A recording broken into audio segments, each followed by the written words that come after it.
Welcome to another episode of the Headlight Restoration Pro, where I'll be showing you how to take zombie headlights like this, busted and disgusted, turn them into something like this. Picture perfect, better than the day it rolled off the lot. And also, this is a continuation to this video here. Make sure you watch this. This is part 1 to this video. I suddenly knew everything, about everything. The Headlight Restoration Pro. My brain was just pouring this stuff out. Everything I'd ever read, heard, seen was now organized and available. Here it is, here you go. Let's get down to business. This vehicle is a 2006 Mercedes-Benz X5, and this video is part 2 to this video here. Must watch. The first one is very informative, but the reason why it's part 2 is because we did both of these vehicles at the same time, same appointment, same day. Did this one first, which was a Murano, Nissan Murano, and it came out perfect, flawless as always. With this method, you can achieve, this type of quality, this perfection and consistency every single time you do a headlight restoration. This video and the last one are about difficult headlights, 2 different kind of difficult headlights. And oh yeah, I told you guys I was going to show you on this video what the customer was feeding me. Actual food, a Chipotle burrito, and I had about 5 or 6 beers here, Modelo's, while working. He was my last customer for the day. I already did 2 cars in the morning, been working since 7 o'clock. Before this at different locations, and this was my last guy for the day, as it was a Saturday. I try to keep my Saturdays a little low if possible, but sometimes it is impossible because everybody works through the week and they want those weekend appointments when they are available. Monday through Friday they're working, but they want that Saturday and Sunday because they're off. As I said, these 2 different vehicles represent 2 different type of difficult lights. The other vehicle, the Murano, was a difficulty level because of the structure of the headlight, the shapes and all the curves and turns or whatever. This one is basically flat except for those little round lumps at the bottom, whatever. And even those are flat. They don't really have any relevancy to grinding down the light. But while we're speaking about that, the reason why this one is so difficult is because it's almost a 20-year-old vehicle that has never once had headlight restoration. Okay, BMWs are probably like the 3rd or 4th ranked hard to do headlights because the actual headlight is hard. The clear coat is hard, okay, but there has not been one drop of clear coat on this headlight or either one of these headlights for many years now. Okay, so what's going on is all of that hard surface that I'm grinding right now is just the natural hardness of the polycarbonate formula of the BMW for this year. It's probably 4 times harder than the Nissan that I just did. And also why I call this headlight a zombie headlight, because what is a zombie? A zombie is the Walking Dead, okay? This light is in perfect condition, except that it's just dead. It's perfect usable condition. It's just dead. It has so much damage on it, it's not even funny. So this is one of those heavily damaged headlights that I call zombie headlights. They're just, the guy was probably getting 20% of efficiency, probably 20% of his light escaping, which means 80% of it is blocked or more. He said that he drives a couple towns over, actually a couple cities over, probably about an hour drive every day for work, to and fro, which means this time of year, you get a lot of business this time of year because it gets darker earlier, all right, and the sun comes up later, so it's less daylight during the day. So people started noticing it. But anyways, he started noticing it because you go to work in the morning, and when you work so far away like that and you work in the morning, you're obviously driving in the dark. And then when you get off, you're going to hit the dark in the evening sometimes as well. So he started noticing, and he said, I can't see shit and I feel dangerous, and sometimes when it rains I have to pull over. I said, say no more. You've come to the right place, obviously. But these zombie lights are very difficult to do. As I said, there is zero clear coat, and usually if a regular vehicle, goes 5-6 years, there's no clear coat. It's actually an easier headlight to do. It's one of the easiest headlights to do. You don't even have to use anything aggressive, but as you see, I'm using a P320. I could step it up and go to a P220, but, like I said, you always want to use the lowest denomination of sandpaper to get the shit off, okay? You don't want to go too deep because then you have a lot of cleanup to do, and then that's when people run into problems like, I still see scratches after I clear coat, or I still see, scratches, and I keep having to do it, and this and this and that, because you're starting too heavily. You're pressing too heavily, or you're starting too heavily, or both. So you want to really use the finest level that you can to start with, within reason. You don't want to use 15 P800s. That'd be so expensive compared to using one P500. But if you say, hey, I think I can get this headlight surface done with 2 P800s, that's going to be the choice. Okay? Even though 2 P800s cost as much as 4 P500s. So you want to choose the right tool for the job, okay, to make your job easier. But anyways, check out this brief little insert here. Very informative. Check it out. Hey, this is the Headlight Restoration Pro, just here to let you know there's over 130 videos now streaming on this channel. Go to my channel, hit videos, and scroll down. Definitely going to find a topic that's going to help you in your day-to-day headlight restorations, or even if you're just that one-time guy. Typically dropping videos weekly, multiples at that, and also this is by far the foremost future of headlight restoration. This method will take your restorations to the top, and even if you do something else, it'll definitely enhance your method skills and or knowledge. Knowledge is power, and this is where you get it about doing headlight restoration on this channel, the Headlight Restoration Pro. No lies, no tricks. Hundreds of examples when including those portfolio videos. Check out those, can't sleep on those. They will show you hundreds of examples of my work with this method. You can do it. Stay tuned. Don't forget to subscribe. Perfect. Awesome. Had to do a little promotion there. A lot of people ask questions, and it's like, yo, there's like 5 videos about that question. Have you checked out the channel? And it just seems to me that people don't know how to get into different people's channels or this channel, or it's just not being advertised, promoted anyway of any kind of user-friendly education on YouTube. So I took it upon myself to show people how to get into those, unlimited headlight knowledge, or any channel really. But I'm just worried about my channel. But go into there, check it out. Over 130 actual videos, okay? Some people just want to show you shorts, fucking 10 seconds, okay? 10 seconds because, whatever they got going on. They want to show you 10 seconds of what the fuck they're doing, and because they're not really showing you shit, okay? I wish I could do that. When I do that, it's just little advertisements or whatever, because you're not going to get paid nothing from it, and you're not going to reap any reward from making those little short headlight restoration videos, because you're not showing anybody anything. So I only do these long formats because I'm here to show you guys how to actually do it. I'm not just stroking my cock on camera to, get clout or whatever the fuck these other guys do. I'm trying to show you guys how to do the highest level of headlight restoration better than anything on this internet, better than anything you've ever seen before, guarantee it. Because why? It's common sense. It's like it can only get so clear. If you make a pane of glass, it can only be so clear. I mean, what are you going to do? Walk through it next? It's going to be an invisible glass, like you fucking just, like, it can only get to a certain level, and this is that, okay? That's how I know what I say, and I back up what I say. So nevertheless, click those videos, click that video on the channel, scroll down, and check out some stuff, man. You definitely find something that will improve your headlight restoration game. Also, I just want to say thank you to everybody who subscribed and all my followers. I love all your comments, even the negative ones, even the haters. I love you too. You just do nothing but benefit me. I gotta take another drink here, Keep watching. Just surpassed the 17,000 mark, and I'd like to thank you all. By the way, check this out.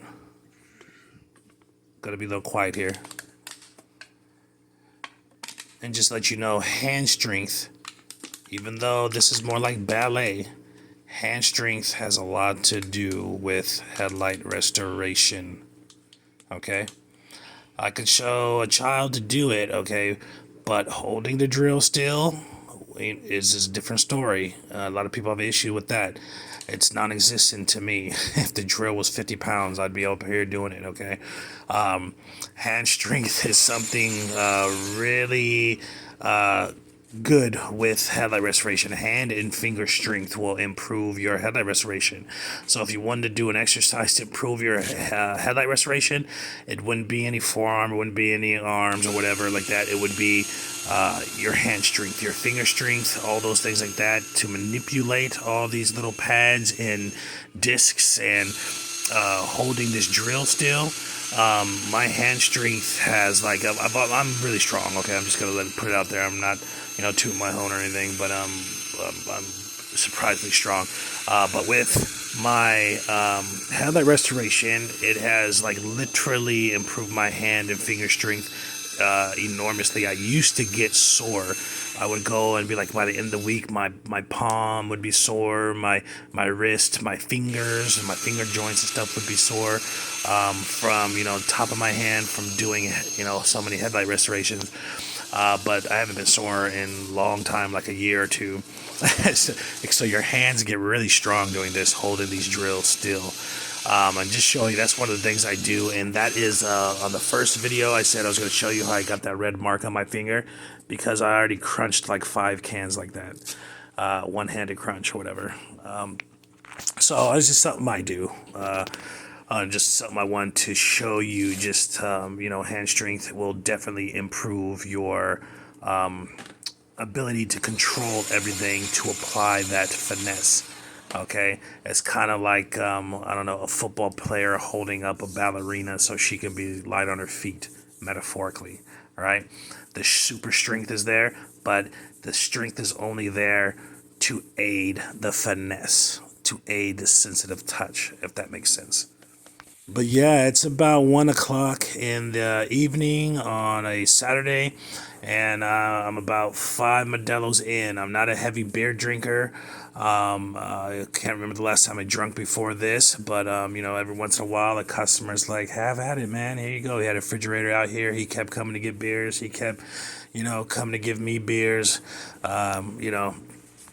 I'm a big guy. I'm far from inebriated. I do feel a little something. It takes a little bit more to get me there, but I do feel a little something, and I'm feeling good. It's Saturday. Not a huge drinker though, but I would love to do a headlight restoration shit-faced once or twice, maybe in the future. But the crazy thing is, you can't do that with no customer's vehicle. You'd be a fool. Here's the thing. That's how comfortable my customers are with me. This happens every other week, every, once or twice a month, who knows, a couple times a year. This is how comfortable I make my customers feel. When they come out there and they see me doing my work, and they see how good the, the first light is, and this and that, and they see how the tape off is, they just feel comfortable. Okay, they know, they see me pulling out my gear. Okay, it looks so professional. They see my vehicle, they smell me. I smell like, I have over like 100 and something fragrances. I have enough fragrances to do one fragrance a day for like 3-4 months. Okay, I'm a collector of fine scents, from Versace to Givenchy, Prada, all kind of stuff that most people won't even know about. But I have a very extensive collection, and I've been this way since high school. Little things like this help your business, okay? Nobody wants somebody to come over to their fucking house in the garage smelling like onions and shit, right? So, boom. That's a point up, because you smell good every time. And the next time you come back to do another vehicle, damn, he smells different, right? Just little things like that people don't think about. How professional it looks when I pull out my 2 clean looking nice bags full of tools, and my professional stands, and my my little rolling tool chest that I sit on, and all these things, you know what I'm saying? I have my insignia on my shirt, I have business cards, I have all these things. And this is like a little business quick interjection, because I don't really go too far into that. But you know, a lot of guys, like I have people that are on here, and I stopped trying to counsel people about that because people just don't get it. Like some guy before showed me like a card that was like an old school 1975 card with like his name on it, and like in a phone number, and like that's it, you know, and like a little cheesy, you know, cookie cutter insignia. And I'm like, that's just not gonna cut it nowadays. That's for like 1972, right? 1972 stockbroker. This is a different ball game, man. We have access to so much shit. You gotta come with it. You gotta have attraction about you, right? You can't just show up with a wife beater on and like I'm smelling like onions, like I'm here to do your, you know, with a drill and a one pad in hand, like I'm here to do your headlight. Like they're gonna be like, get the fuck out of here, right? So it's hard to elaborate it sometimes with people that just don't get it. But in the future, I will be going into more of these type things, perhaps. But back like I was saying, I'm doing some fixing right here, whatever, spot fixing on areas that I did not like, okay?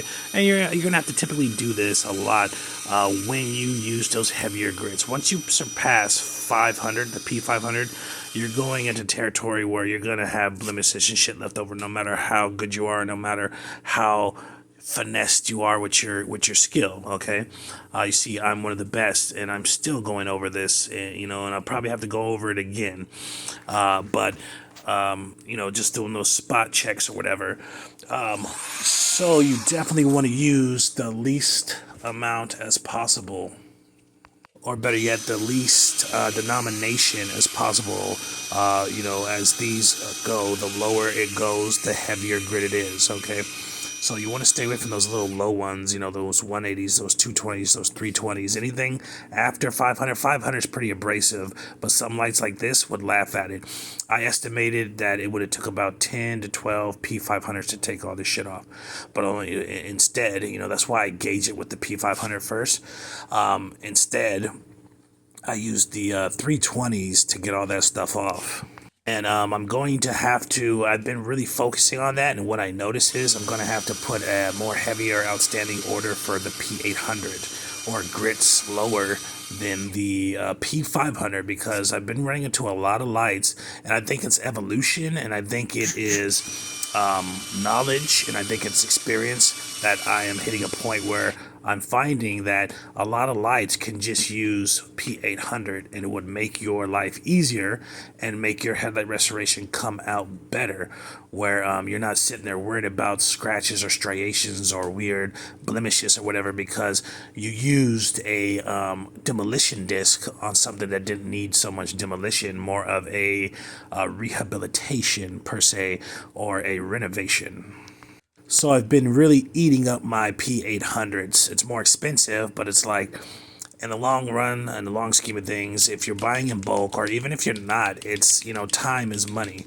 So even though it's, you know, if like on, you know, I did a light the other day, I used, like I said, 2 P800s, which in turn are about maybe a smidgen more expensive than 4 P500s, okay?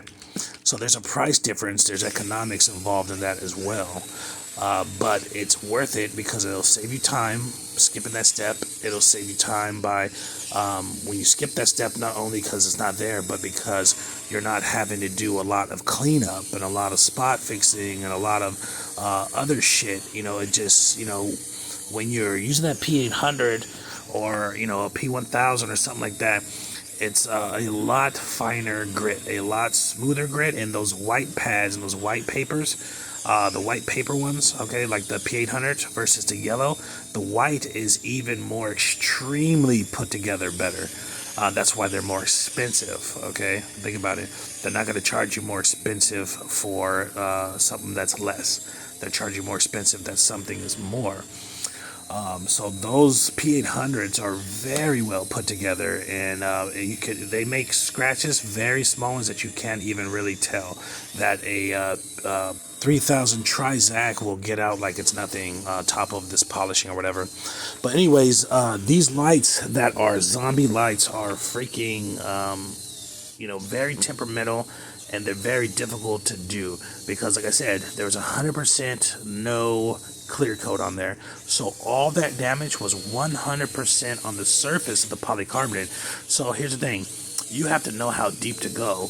And I tell you, it's going to be a lot deeper than you would think another headlight, because you're not drilling through old, or grinding through old clear coat. You're grinding through 100% damaged polycarbonate. And on top of that, you need to remove 100% of it to have a proper headlight restoration, or your headlight restoration is going to be foggy, it's going to be discolored, it's going to come back quicker, it's not going to be as good. You have to almost carterize that shit. You have to get it off of there, because I tell you what, when people do headlight restoration, primarily with hand sanding, okay, this happens a lot with wet hand sanding, okay, they don't hit their marks. Their consistency is low, and sometimes you'll see like, oh, it's a yellow haze on this light still. Okay, that yellow haze is because they don't know how to gauge to get deep enough. It's almost impossible, and it would be 100 times harder for me, even though it's me, the Headlight Restoration Pro, right? And you see how good I am, okay? That's all I'm using as reference. It'd be 1,000 times more difficult for me to meet my depths and find my depths and know for a fact that I am at my depth with wet sanding, because you can't see. You got all that muck or whatever, and then when you dry it off, sometimes it looks like you've met it. But then once you spray it, there you go, you can see that shit, I didn't get it. There's still a little yellow haze there, right? There's still a little yellowness to this light, right?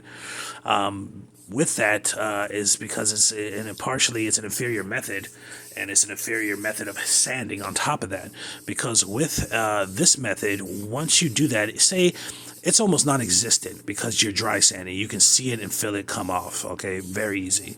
But if you didn't and you started polishing, you would see it right away before you clear coated it. That's one of the problems with that wet sanding method, okay? And I used to do it. In the beginning, I used to do it until I started saying, this shit's just not good enough. There's got to be something better. So I went out there and I researched and I found better shit. And I said, that's not good enough. And I found better shit, and so on and so on and so on. And I'm still educating myself every day, and I'm still learning shit every day. And that's why I say I chop up the fact that I've been going through my P800s like crazy, because you don't always need the P500 to start. There's no, the P500, 500 to 800 to 3000 to polish is the standard of this method. But you have to know when to deviate from there, okay? It's almost like a math, you have to know how to minus and subtract and do whatever. But it's a formula, okay? But you have to understand that there's so many variabilities in headlight restoration.